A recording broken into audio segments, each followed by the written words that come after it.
If you, by the way, if you're having trouble accessing Bloomberg TV, you can just type TV Go on the terminal. And if you don't have a terminal, you can talk to somebody in the back of the room. All right, now I will get to Jan-Henrik Foerster. He's going to come up here and talk about the exciting world of technology and how that combines with ETFs and investment. So this is the robo-advisor and the AI kind of segment. Am I in the right time, in the right place? Come on up on stage, Jan-Henrik Foerster from Bloomberg News. How are you?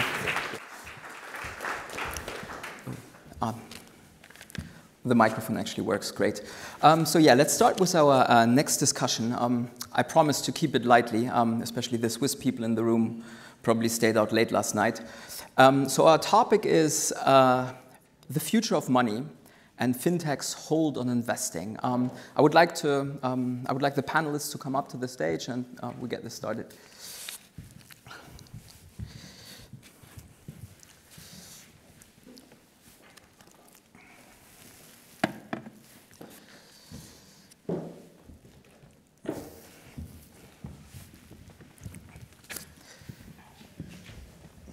Yeah, so let me introduce the panelists first. So we have Benedetta Arese here. She is the co-founder and CEO of Oval Money. That's a personal finance app. She worked at Uber before and was the head of Italy and Southern Europe.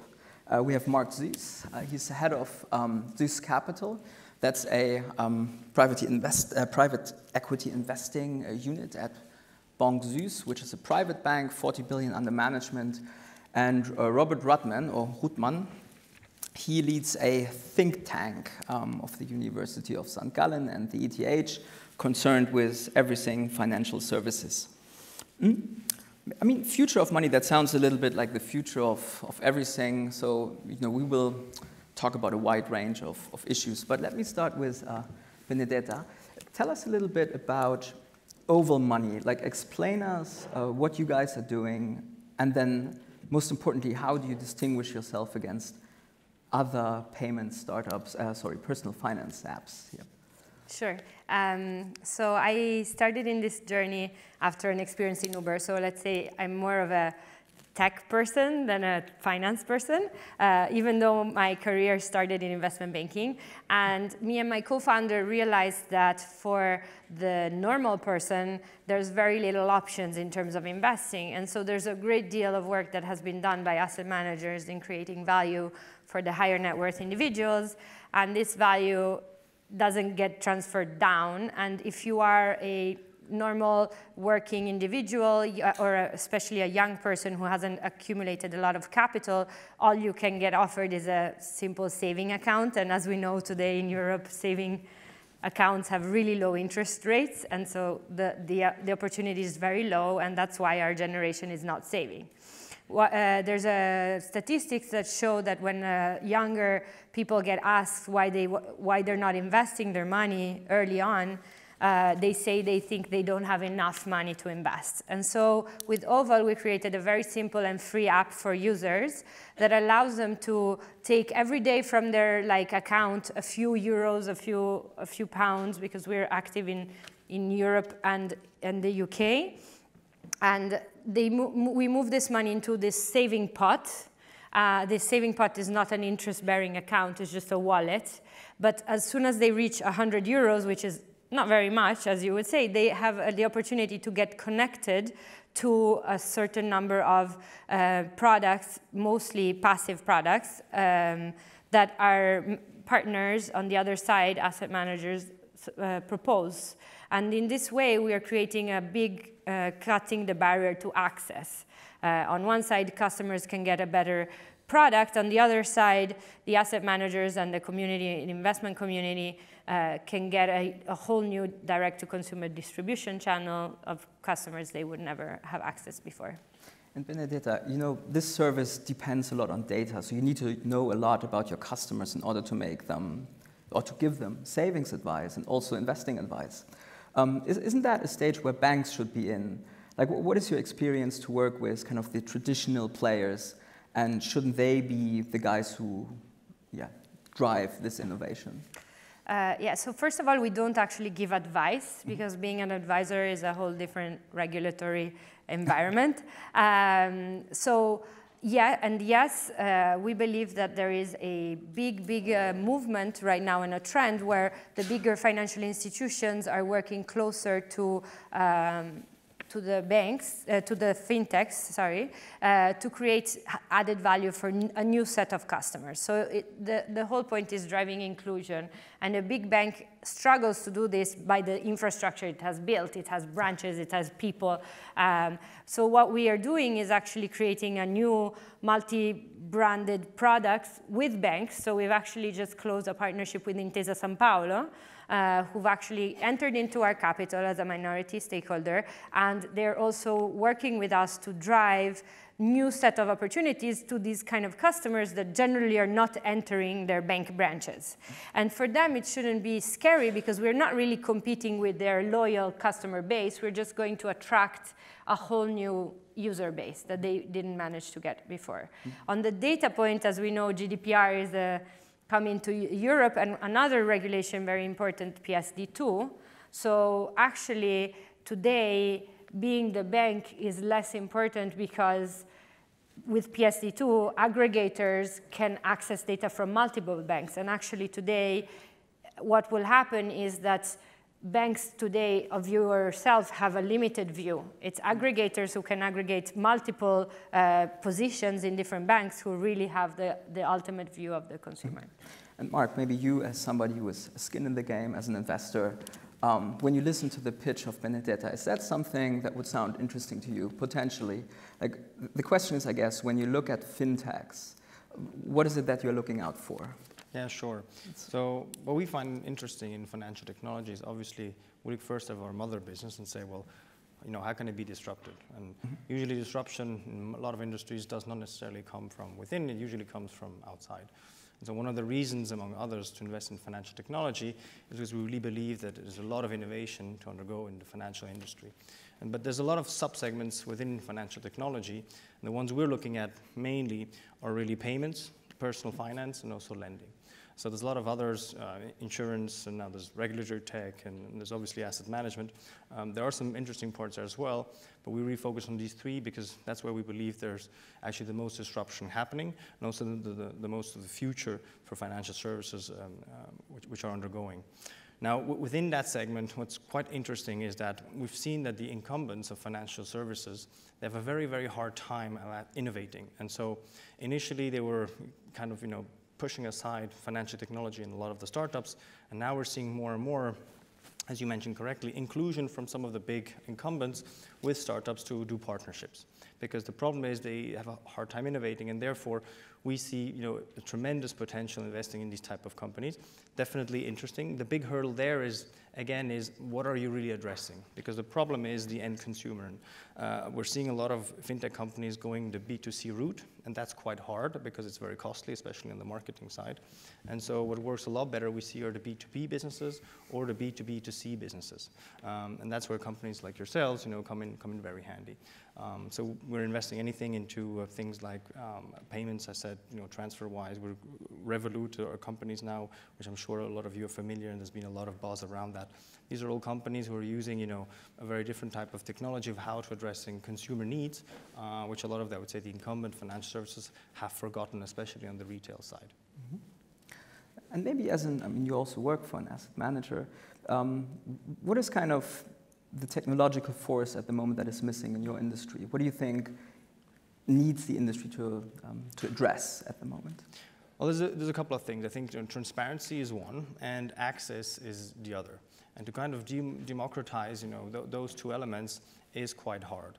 And it's hard because it's a question of size, and because a lot of these companies have, erosion of margins, it's become very difficult to offer, a product to someone who can come in with big assets and is going to be highly profitable to someone who, is not willing to pay anything. And that's why you're seeing a lot of big financial services also being, much more stringent, and not just because of compliance and regulatory issues on smaller accounts. And that's where I think, disruption can be quite innovative. So bringing, I would say, mass customization, which is really what, fintech is trying to achieve, with a lot of their offerings or value propositions is, I think, very interesting. On the asset management side, it's really, I would say, playing on those two levels, meaning bringing complete transparency and access to products which are not made available to the public. And the only way to do that is by making sure you can tie up the right offering for the right customer. And that's where technology, we're hearing even new technologies like blockchain and others, and I think that's a good segue into it, solving these kind of pain points, definitely, because otherwise the cost to serve is extremely high. Now what's interesting is when you look at the asset management industry itself, you've seen a lot of sub-segments of fintech, such as the robo-advisory space, which has been trying to make inroads. The problem is they're not really solving, the true issue at hand. They're trying to basically give access, to small consumers to, wealth management or asset management type products, but it's becoming extremely hard because they have a certain cost of acquisition, which is pretty high on a unit level. And the problem is it's actually exceeding, the actual lifetime value it's bringing to the company. And therefore, these type of models are not really sustainable. So the typical robo-advisors, as they're actually presented today, most likely will not survive. And to that extent, that's why, again, it becomes very interesting for incumbents, Vanguard being a good example, who, by any measure, and most people probably don't know, or some of you probably do, is the biggest robo-advisor there is in the world. But they have a very different cost basis from startups who are trying to address these. Maybe cost is an important issue. I would like to give that a question to Rob. You once made the point that, from a client perspective at least, costs are more important than performance these days. I would like you to talk a little bit about the cost pressure in the asset management industry and how they can, tackle that. Sure.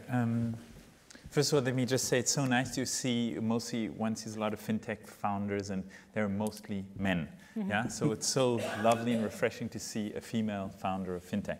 So happy to quickly just say a couple of words about costs. I'd like to just kind of give a little bit of a context of what we do at Redesigning Financial Services and what we're interested in and how costs play a role into that. So, we're interested in anything that improves the deployment of financial services to end clients. Yeah? And that can be a fintech, but it can also be an incumbent. Yeah? Main thing is the improvement of the service to end client. And this sort of dichotomy that people often make, costs or performance, what's more important? It's actually the same thing. You're paying for something, right? And the bottom line is that in 2016, active asset management after costs in Europe, only 8% outperformed their index. So if this handsome gentleman here right now would buy a Louis Vuitton Tasche bag at the Paradeplatz, yeah, with a knowing that 90% probability that it will break in 12 months, yeah, you'll be upset.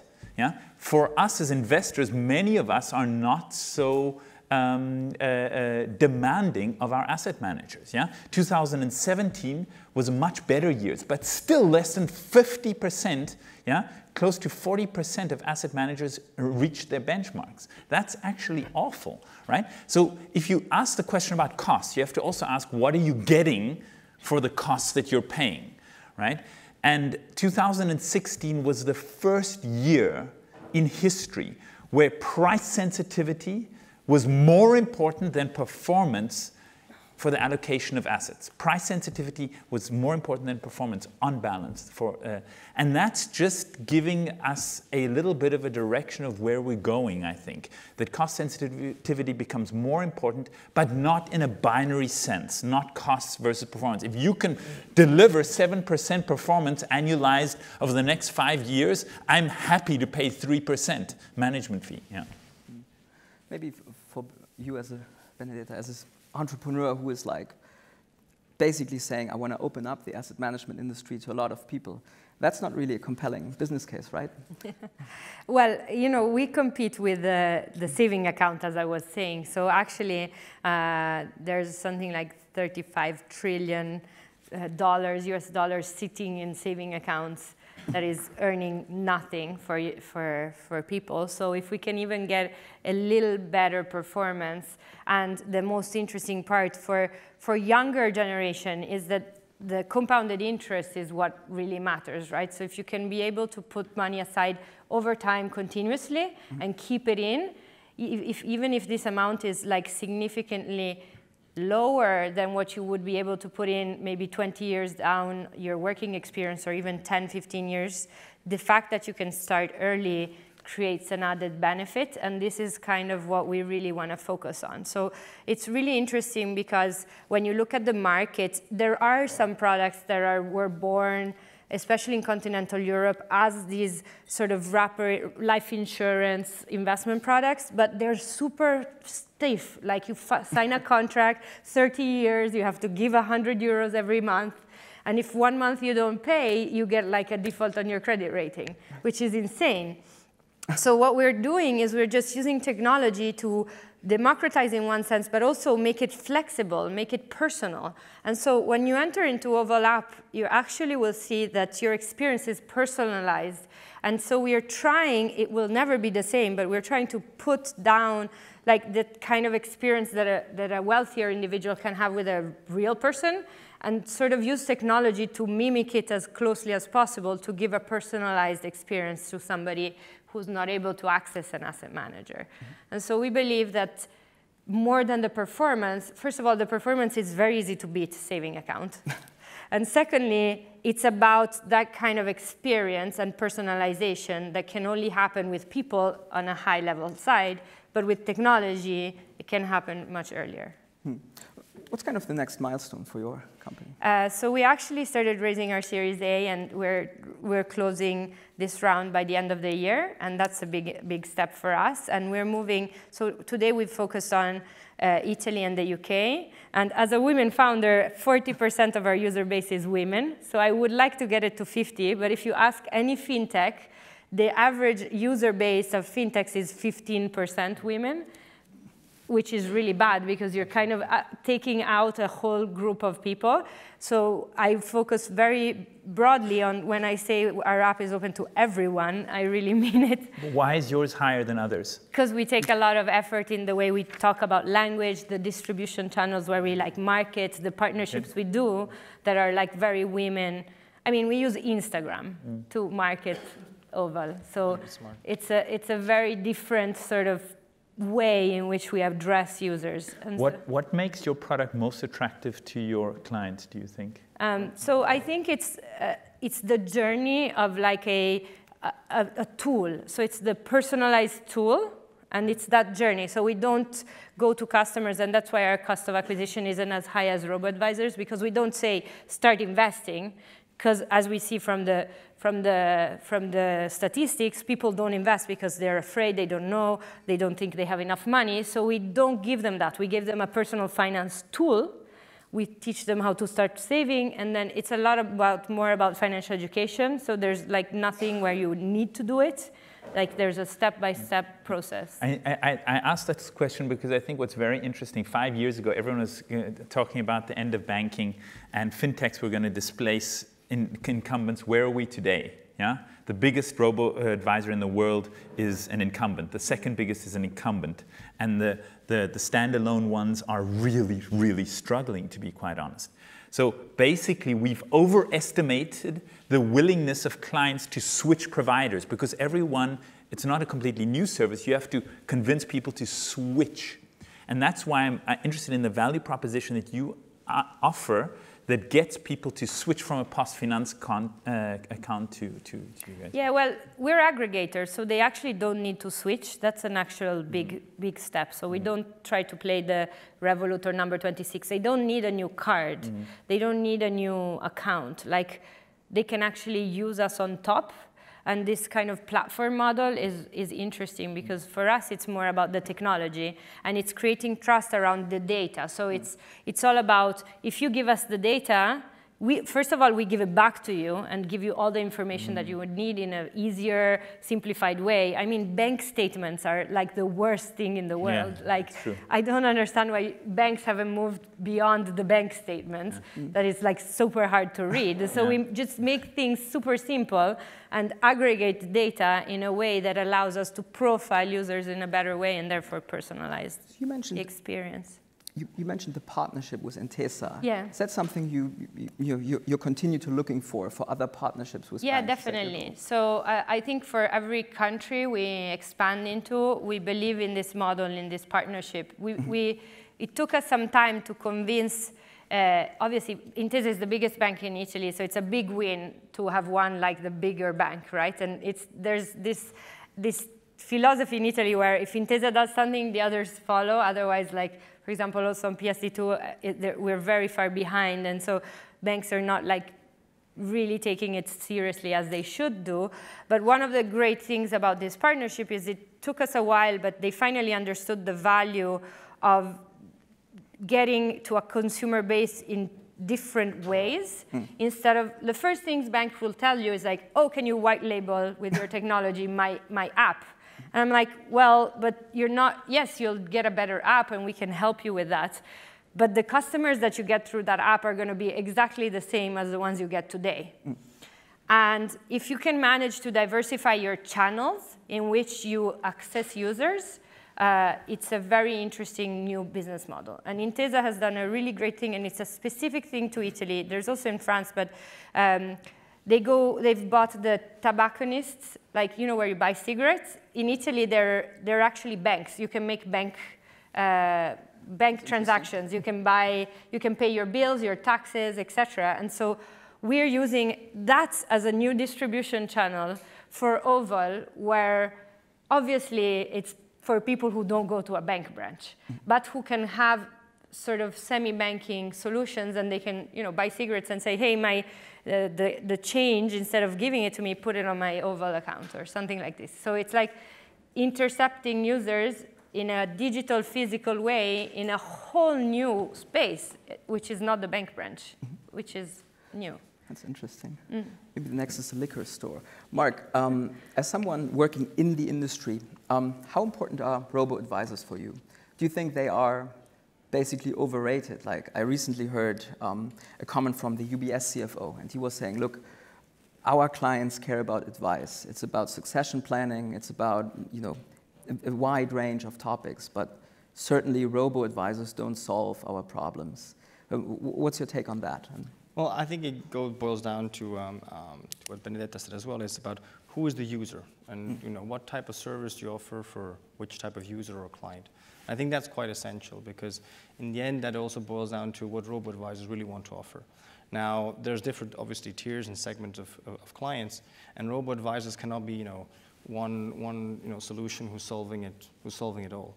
And the reality behind that is if you manage to target, you know, the right client or what they're actually looking for, which is kind of, you know, and Benedetta and company and others are trying to solve that, is just saying, well, you know, if you're just looking for transparency and access, and then you're making your own choices, well, that's the way to do it, right? The problem is, as soon as you bring in, you know, I would say a curated solution, where you actually are giving advice, you really need to understand really what your clients are looking for. And then the problem is the complexity increases. And so, you know, going back to your comments on what, you know, UBS is saying is there's still, I would say, a number of, manual iterations or very customized solutions which clients are looking for, are ready to pay for as well, and which, you know, robo-advisors cannot necessarily solve. I think where the robo-advisory concept, or I would say automation or technology, comes into play is, you know, how can I make my current way of servicing client-specific needs better? You know, faster, more efficient, less cumbersome, etc. Because when you look at today, even for the incumbents, you know, whether it's a UBS or many banks, there's a number of, I would say, issues they're been facing. So if you think about a relationship manager typically trying to give advice to its client, you know, a lot of his time is spent by, you know, regulatory things, filing, administrative tasks, etc., which are not the best use of time to actually serve his client. Right. So, you know, tools, whether you can call them robo-advisors or front office tools, who are, you know, helping with, you know, burdensome tasks like making sure, you know, you're regularly compliant, you know, automating KYC issues. All of that will actually, you know, get pushed down downtime, you know, for the person addressing clients' needs and solve those issues. And that's where I think, you know, robo-advisors can play a role of tomorrow, is making sure you actually have more time to serve the client, and automating certain tasks which can absolutely be automated. But I do not think that today, robo-advisors will be the new way of managing money, because in the end you're competing against best in class, and there's two things about being good at solving a product and actually providing performance, and the other of acquiring clients. I think they're two completely different skill sets, and that's where partnerships make a lot of sense. I don't think that one shop can do it all. I mean, I disagree. That's good. with lots of respect, but I disagree. It depends on the. I promised myself in 2018 never to use the word millennials, so because I've heard it enough. Yeah. But I do think there's a next generation, and I don't think this generation necessarily is only defined by the year of birth. But a lot of people want their financial services to be invisible. They're running their companies, they're doing all sorts of things. It should be a secondary part of their life, right? And those are the people who want to have as little to do with their financial service, to have it be taken care of themselves, and where trust is a very important topic. And then you, of course, have the ultra high net worths, where you do want to have the beautiful chocolate and the sort of high touch user experience. So I think it'll be perhaps a little bit of both. Yeah. But I think that where you're going and where it ties to what I was saying is it's about customization of service. Yes. So let's take a millennium, for example, and I'm going to take a very, we are actually minting the most important, rich millennials is China, for example. Yeah. Well, in China, they want to have almost virtually zero interaction with their bankers. Exactly. They want to do everything online. Mm. However, they expect the same type of service, of performance, of all of that. Robo-advisors, as they're set today, cannot deliver all of that. Mm-hmm. So he'll not be happy. But he's actually asking, to make sure that he can do everything through, the equivalent of WhatsApp in China, which is WeChat, exactly. And have that type of service. So that's where I'm thinking that, robo-advisor technology can come in very handy, which is basically transforming incumbents, of making sure they're more efficient in how they deliver service. Mm-hmm. So today, for example, we are looking at a company right now, which is one of the first online banks providing services, where you can do everything through WeChat. Everything is automated. Mm-hmm. So you can pass orders just by typing, and you have natural language recognition, and you have every services done through just your chat application. Mm. But that is very important. But behind, you'll still have human interaction for specific services, which today robo-advisory cannot solve. And I think that's where, after the typical robo-advisors, to your point, as they're set out today, have to either evolve or do partnerships with incumbents to make sure that we're actually succeeding in doing the most important thing, which is being sure you're client-centric and actually delivering on what the new clients of tomorrow are wanting. Would you disclose the name of the company? It's called B-Bank. Okay. And so you are investing in it, or you are looking at it? Yeah, we're actually right now looking at it. So they've just actually got the authorization from the Hong Kong Monetary Exchange in Asia to be the first online bank, and providing typically access as a private bank would, but fully online. Hmm. Maybe more from a broader perspective, if you think about asset management and this whole topic of consolidation. I mean, it has been going on now for a while. AUMs are still rising, but there's cost pressure, and that's one of the driving forces for consolidation. My question would be, what kind of consolidation do you see going forward? Is it traditional asset managers with traditional asset managers, passive-passive, active-passive, or is it maybe an asset manager with a technology firm? That's Rob. It's a little bit relating to just one quick thought about the robo-advisor topic very quickly. I really believe there's no future for, and it's a bit provocative and risky, maybe I'm wrong, but I don't believe there's much of a future for standalone robo-advisors. So we do agree. In that regard, yeah, that's good. Yeah. In that regard. Why? Because the technology of a robo-advisor is very easily replicable. And most importantly, the incumbents have two things that robo-advisors don't have. They have scale and they have clients, right? So to disrupt the incumbents is going to, and the customer acquisition costs, like you say, are just so high. In terms of consolidation, I really believe that we're going to see two things happening. The only ones that will survive are the ones that in terms of asset management and wealth management, is the ones that are able to optimize hyperscale or on the other hand, you're hyper niche. You're offering something that is really, really not easy to commoditize. So where you're not able necessarily to apply technology that offers you zero costs of capital, of zero marginal cost of capital, and offer in a very broad sense. And that makes, I mean, like last year we had the 3 biggest asset managers is BlackRock, State Street, and I forget the third one, but little joke, sorry, Vanguard, attracting 2/3 of all flows, right? So this consolidation is already happening. And how it's happening, it's going to be across the board. Vanguard is already offering direct to consumer in the UK. You have this holy trinity between the broker, the asset manager, and the wealth manager. That's going to be disrupted, right? So I really think hyperscale, and if you find sort of a hyper niche, that will also be successful. See, you have a niche. Yes, so no, I agree with a lot of what Robert said here. Is there's really going to be, a polarized world of, I would say, the passive world, evolving and just taking, a form of its own. We're seeing how, cost has played an important role in the last few years, which has contributed a lot to the growth of the passive investments. But I also believe that, the active asset management or the active players, as long as they continue to deliver true what they actually should be doing, which is performance, they will survive. There will always be a world for active players. And, consolidation happens through mainly cost and regulation. That's what we're seeing today. So if you don't have the size, the critical size, or you offer, you can remain small, but you actually are performing and you have, a niche product, people will pay for it. So that's going to continue. In terms of our niche, we're really focused to be unconstrained investors. So what we're looking at is saying, well, where are the most interesting, risk-adjusted returns globally in specific industries which we can pursue? And that is across the stages of investments, whether that's early stage to late stage. That's where we specialize ourselves. So we're not, just contained into one bucket, which a lot of firms are. We remain completely unconstrained, but that also enables us to chase what we're really focused on is performance and returns on a risk-adjusted basis. That's what we do best.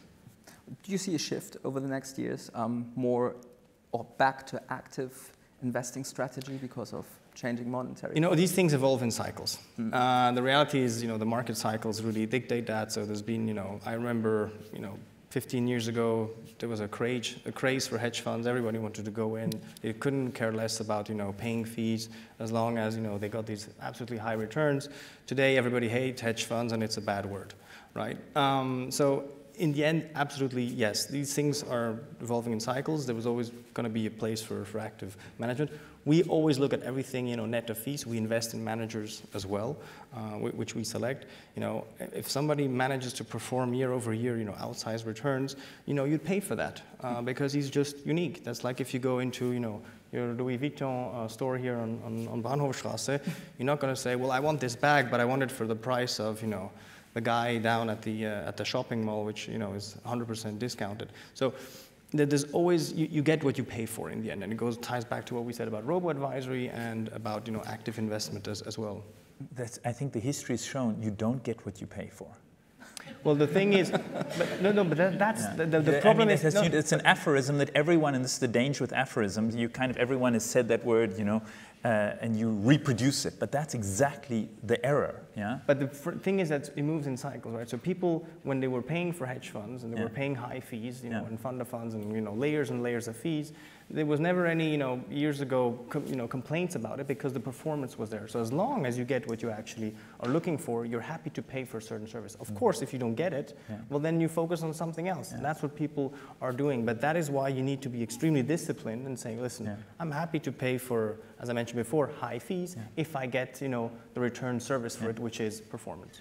I mean, this is another thing I think is so important is stories, because even you don't know what you're paying for even with a hedge fund because you have past performance, right? And Morningstar has had academically, statistically significant results that show you need to avoid the consistently high-performing funds, right? So because they don't do it consistently over longer times. And so the basic thing I think is also we humans, we buy stories.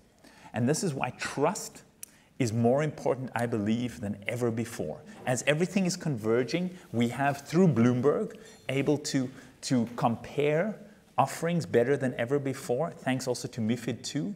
The stories that we tell as an active manager or a passive manager are more important than ever. And closely related to stories is clearly reputation.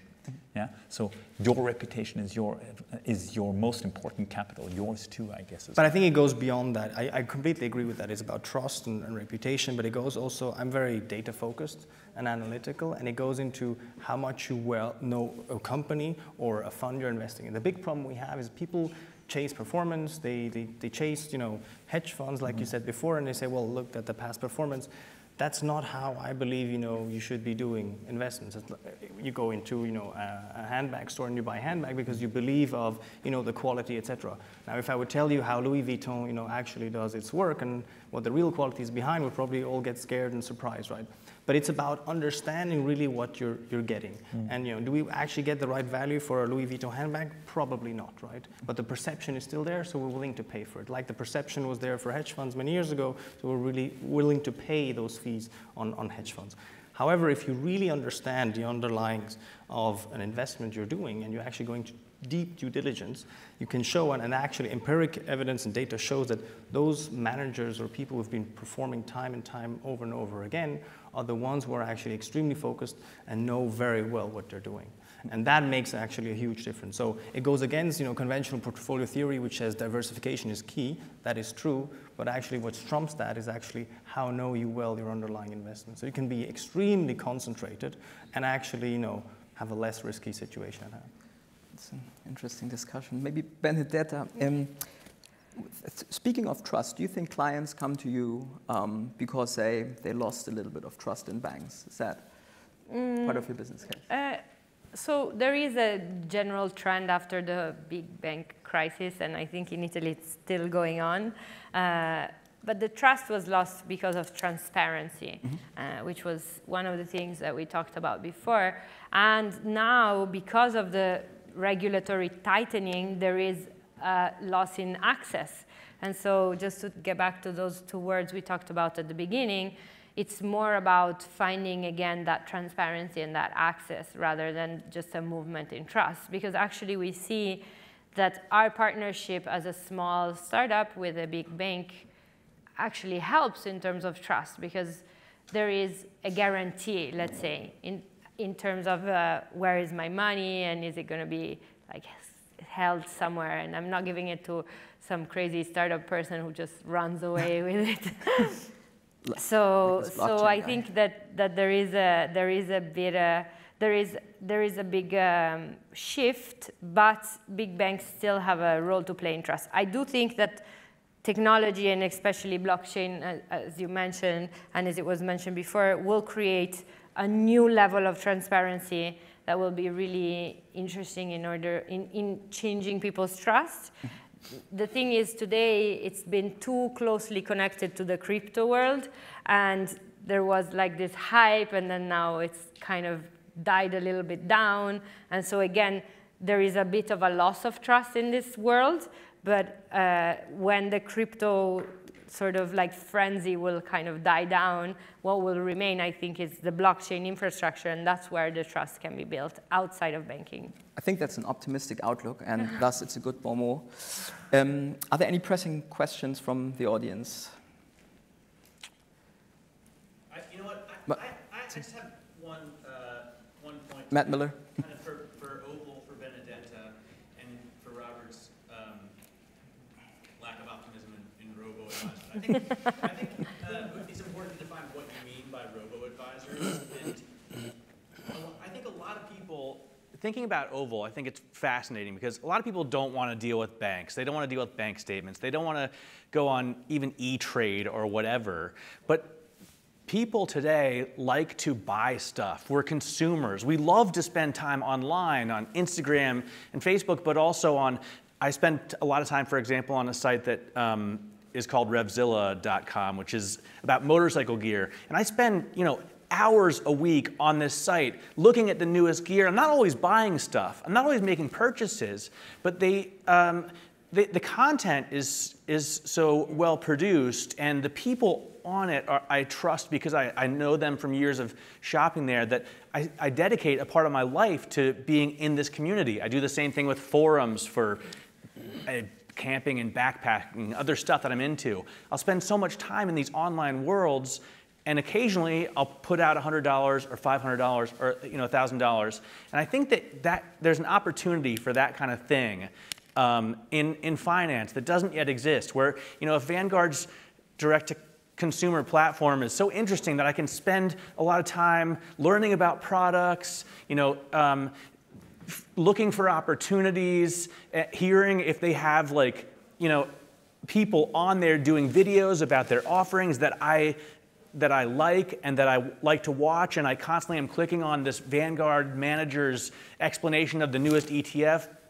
Occasionally I'll reach out and buy one, and maybe one day I'll buy 2 or 3, and this can be like a consumer experience more than like an investing experience, and that would be really cool if someone could come up with a product like that really connects to consumers today that aren't interested in investing, but the millennials today, they still like to spend money and shop and get that Louis Vuitton bag. So if you could create that kind of product, it would be really cool. Are you pitching for something, Matt? I'm looking for a product. I want to spend my money. Charles Schwab. All right. I mean, look at also and this is why I think Revolut should connect with Vanguard, because Revolut offers that delightful user experience. I mean, like what you're speaking to is, and that's rare in banking, where you really have fun. You're mostly bombarded with complex statements.